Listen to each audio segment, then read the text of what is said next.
Every single night for the past month, I've had nightmares that I vividly remember and have left me exhausted when I woke up. So I decided I wanted to understand why this is happening and how can I resolve these nightmares, specifically as a person who has CPTSD. I'm breaking down this video into 9 sections, which are going to be in the description below, where you're also going to find all of the sources that I've used to research and create this video. Now, why do we even dream? One of the best theories is the so-called threat simulation theory, which hypothesizes is that dreaming, and here especially we're talking about nightmares, is an evolutionary ancient system designed to rehearse responses to threats in a safe, simulated environment inside our brain. So under this theory, traumatized individuals produce more threatening dream content because our threat simulation system is in overdrive because it's being informed by real world danger signals. And so nightmares, from this perspective, they're actually not a malfunction. They are a system doing exactly what it was intended to do. It's just turned up to the maximum volume. So we have evidence here from children that were in danger zones, in war zones, and it showed that they were dreaming of significantly more aggression, persecution, threats, and violence than their non traumatized peers. Now, usually the problem with trauma and specifically CPTSD here is when this threat system, so our dream system, gets stuck in a loop. So it's simulating danger without ever reaching the resolution because we haven't processed the underlying trauma. One of the reasons why I've been having nightmares for the past month, and I vividly remember them every single night. There is some trauma underneath all of this that I need to process and I need to go over, which I'm doing at the moment. Now, all of this is actually supported by a 2024 study that dreaming pretty much plays an active role in emotional memory processing. So we dream partially to forget, or kind of like more precisely, to detach strong emotions from memories so that they no longer destabilize us, which with people that have CPTSD and myself, that doesn't exist. So our memories, our nightmares are way more vivid and way more intense. So what are trauma-related nightmares? So for us trauma survivors, they're actually a neurological event. So the brain is attempting, and in our case, failing to process what it couldn't process in waking life. So trauma-related nightmares differ from ordinary nightmares in the following really critical ways. They're pretty much a vivid, realistic replay of traumatic events or emotionally equivalent threats. So they actually carry the same psychological and physiological response as the original event. So elevated heart rate, sweat, cortisol, adrenaline is actually spiking. And they're really often repetitive. Same loop, same horror night after night, which I've been having for the past month.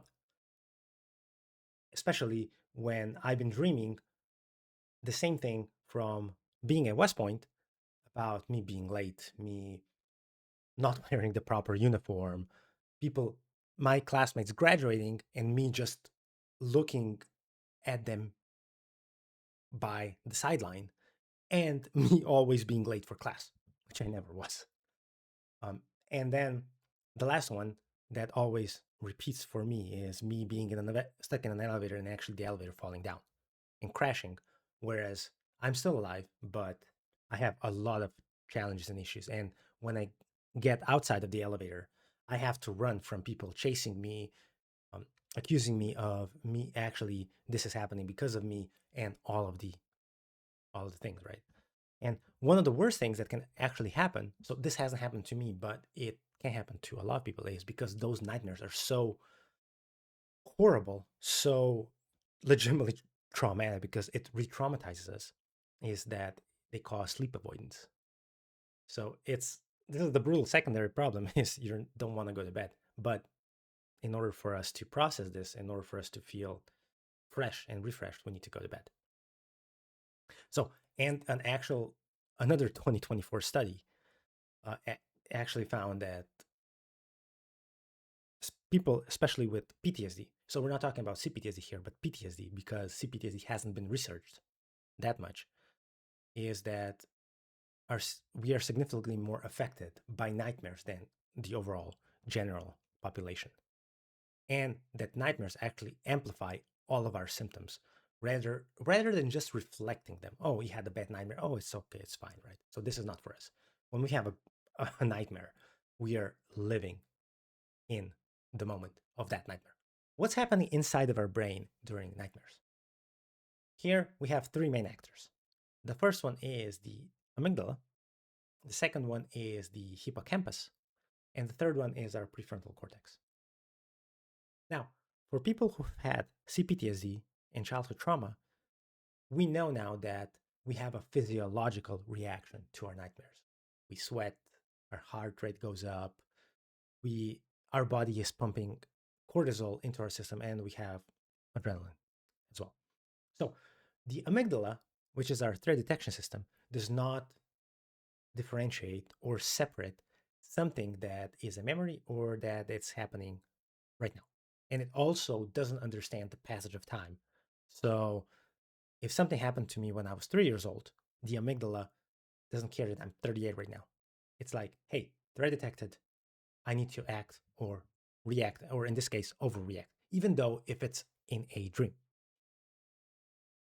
And the way the amygdala also responds to threats is by understanding our senses. It gets sensory input and then it reacts.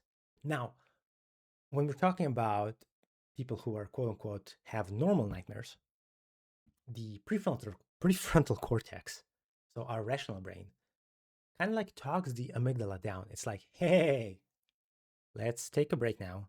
This is not real. This is just a dream. When people like myself who has CPTSD and childhood trauma, this break doesn't happen.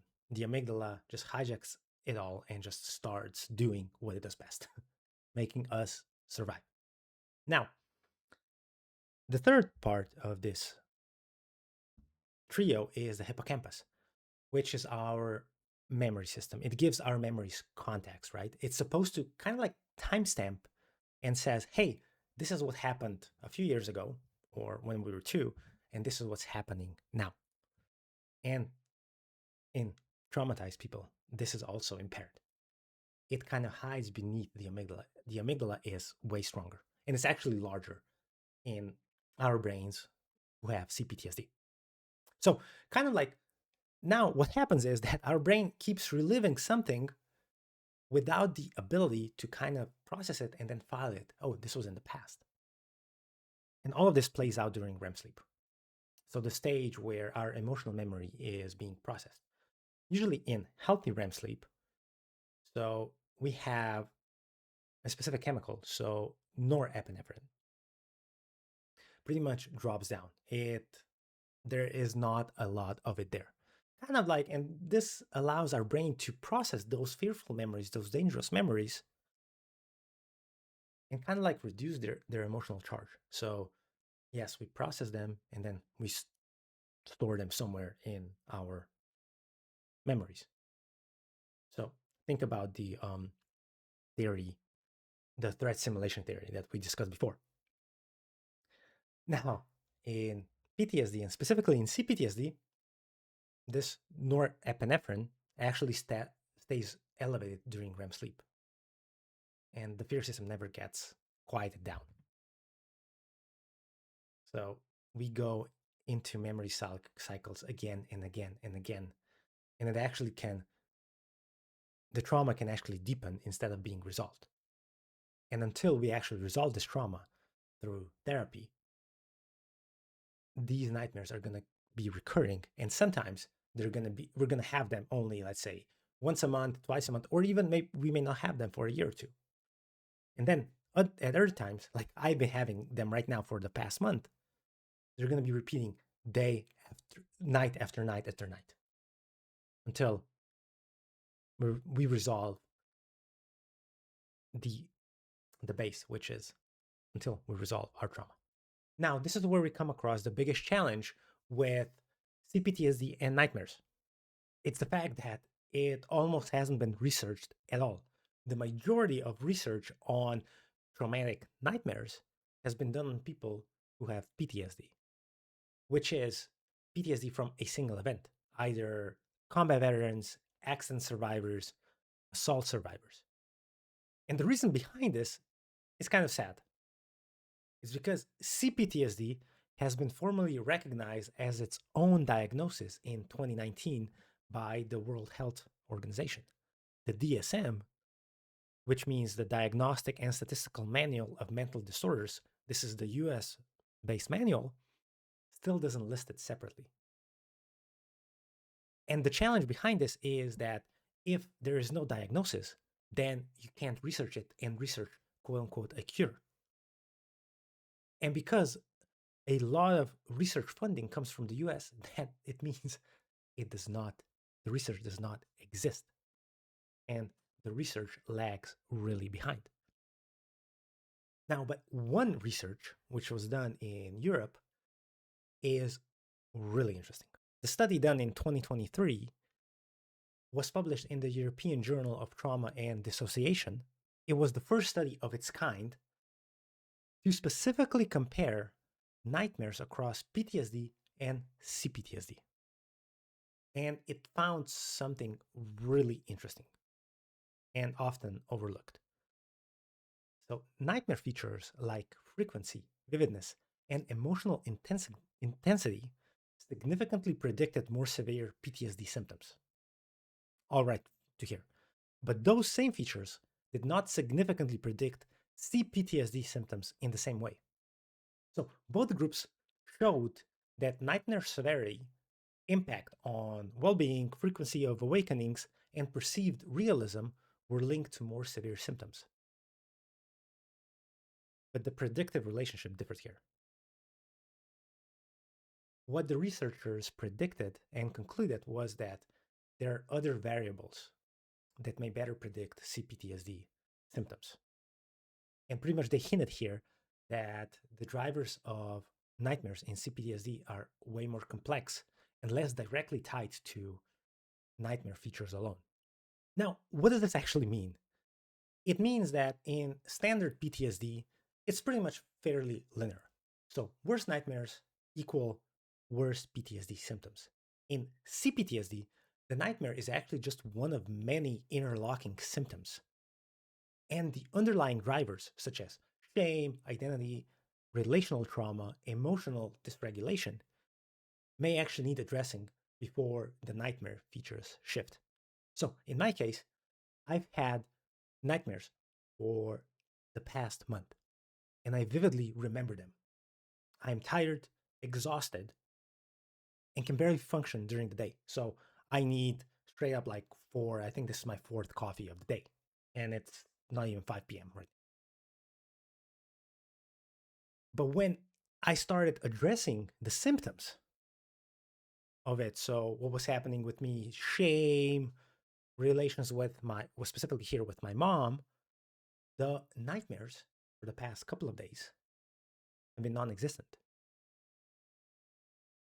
And so what I predict is happening inside me, inside my brain, and inside my subconscious is that I'm resolving these issues of trauma and I'm addressing them. So I'm not having nightmares anymore. Or at least if I have them, they don't interfere with my quality of sleep. The heat wave is something different right now that we're having, but at least nightmares are not the ones affecting my sleep. So the question becomes, how are CPTSD nightmares different? Standard CPTSD nightmares often replay a specific event. There's a scene, a moment, a phase, something traumatic happened, and it's replayed over and over again until it is resolved. Whereas with CPTSD nightmares are actually more thematic because there's no single event to replay. So the trauma, the PTSD, is prolonged and ongoing. There is no single event. Then they are relational.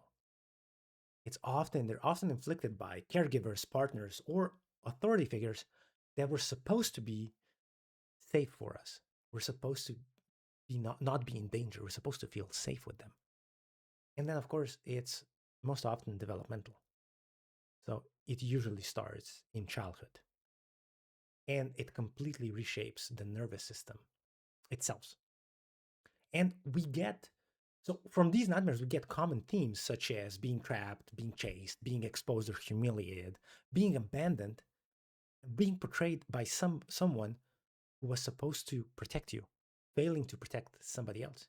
So for me, in the past month, my nightmares have been about West Point. So I'm super proud that I went to West Point. It was one of the best times of my life, but the nightmares all go into my life at West Point. So I was, I had to chase, or actually, sometimes I was also being chased by people. I am humiliated and exposed. Like I am almost naked when everybody else is going on a parade. People see me as being naked and looking at me. I am being left behind because everybody's graduating but myself. I am also late for class all the time. So for me, it's the same shame and everything else. And then we have the elevator. I am trapped inside of an elevator and then it falls down. It crashes. I don't die, but I'm trapped. And even if or when I get out of the elevator, people are chasing me. And most often, I remember the faces of people that I trust and I still trust right now, but they are manifesting as somebody that's out to get me. And so, in this case, my trauma has been absorbed into my identity. It's not memory. So, kind of like the nightmare carries the I am in danger and I am bad at the same time. And one of the big questions and challenges of CPTSD is where and when the trauma happened in your life. So, research has found that adversity as early as ages between 0 and 6, we're talking here about the pre-verbal time of our childhood, is associated with adult nightmare severity and disruption to sleep spindles, which are the brain waves involved in emotional memory consolidation. So, legitimately, if you are like me, you had childhood trauma and as a result you got CPTSD during those formative years up to from 0 to 6, chances are you're going to be having more severe nightmares. Your nightmares are going to be encased in your identity and shame because our nervous system learned danger. And what's sadder is I developed inside this danger every single day. And my brain never understood what is safety, what's the baseline for safety. I still don't understand it now, and I'm discovering it right now. So, sleep spindles are bursts of brain activity during non REM sleep, and they're associated with memory consolidation and emotional regulation. So, a lower spindle density is a biomarker of psychopathology. It's linked to earlier nightmare onsets, and it's found in both idiopathic nightmares and PTSD nightmares. What this means in plain English is that people who had childhood trauma didn't learn danger. We developed inside it. One of the defining features that separates CPTSD to PTSD is pervasive shame. It's a deep, often pre-verbal sense of being fundamentally bad, flawed, or underserving. This is a core belief about the self, who we are as people. Research has found that shame functions as a mechanistic bridge between childhood trauma and the hyperarousal that destroys sleep, which pretty much means that shame itself is keeping the nervous system deregulated independently of the actual trauma content. So our nightmares don't just replay the event, they can actually be confirming our beliefs. So every nightmare can actually say, see, you're not safe.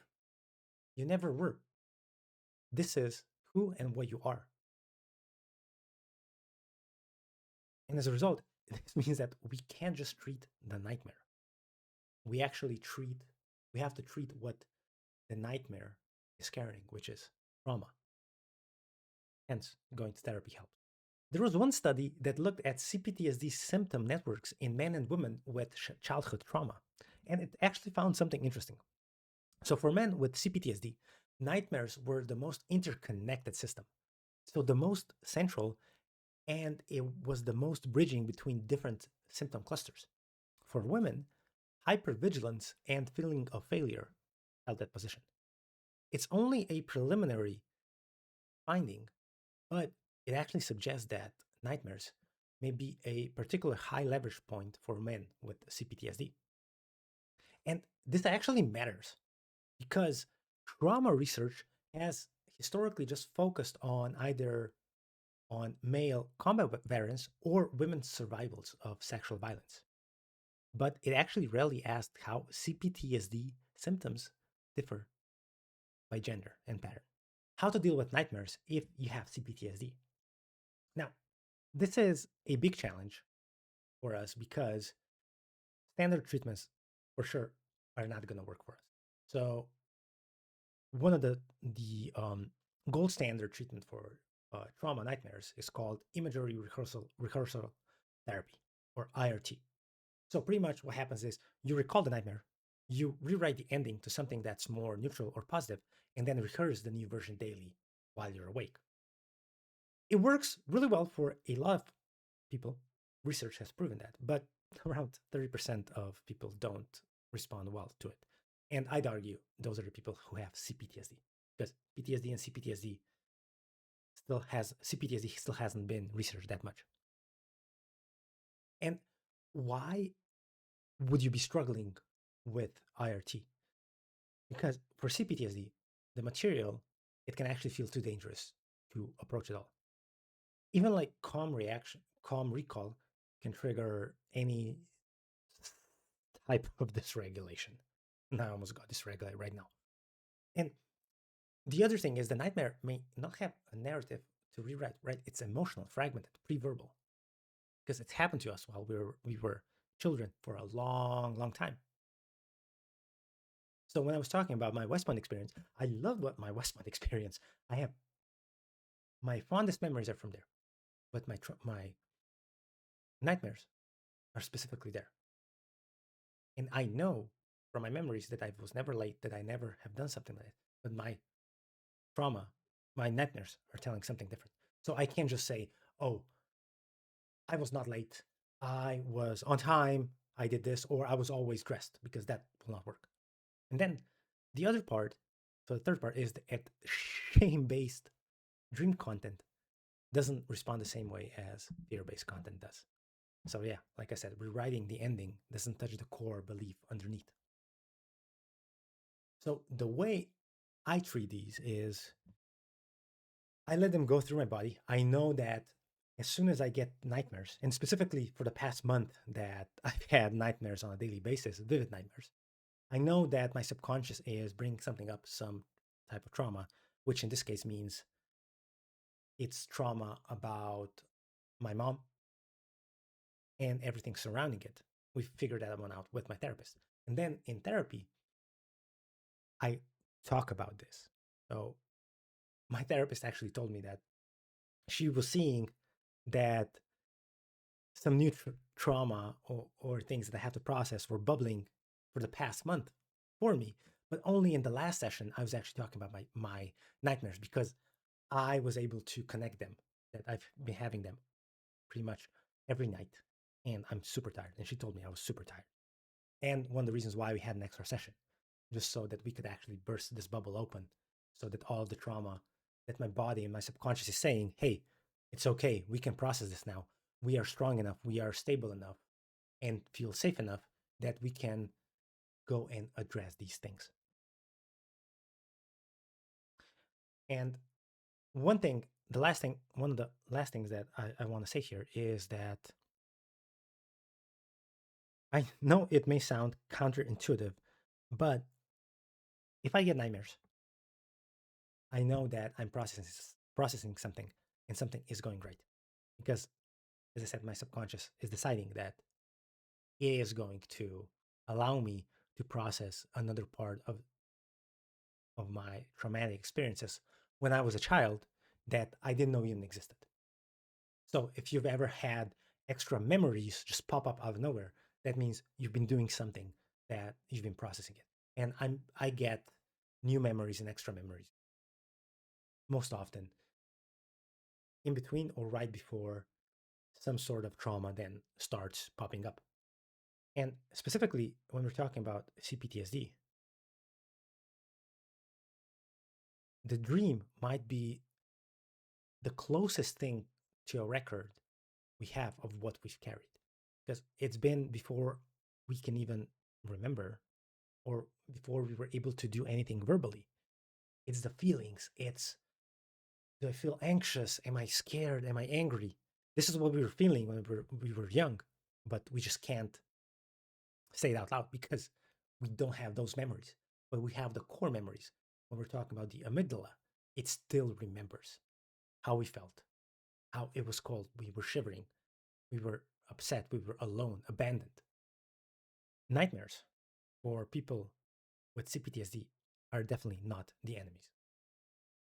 They are a very loud, exhausting, and persistent request of our subconscious for help.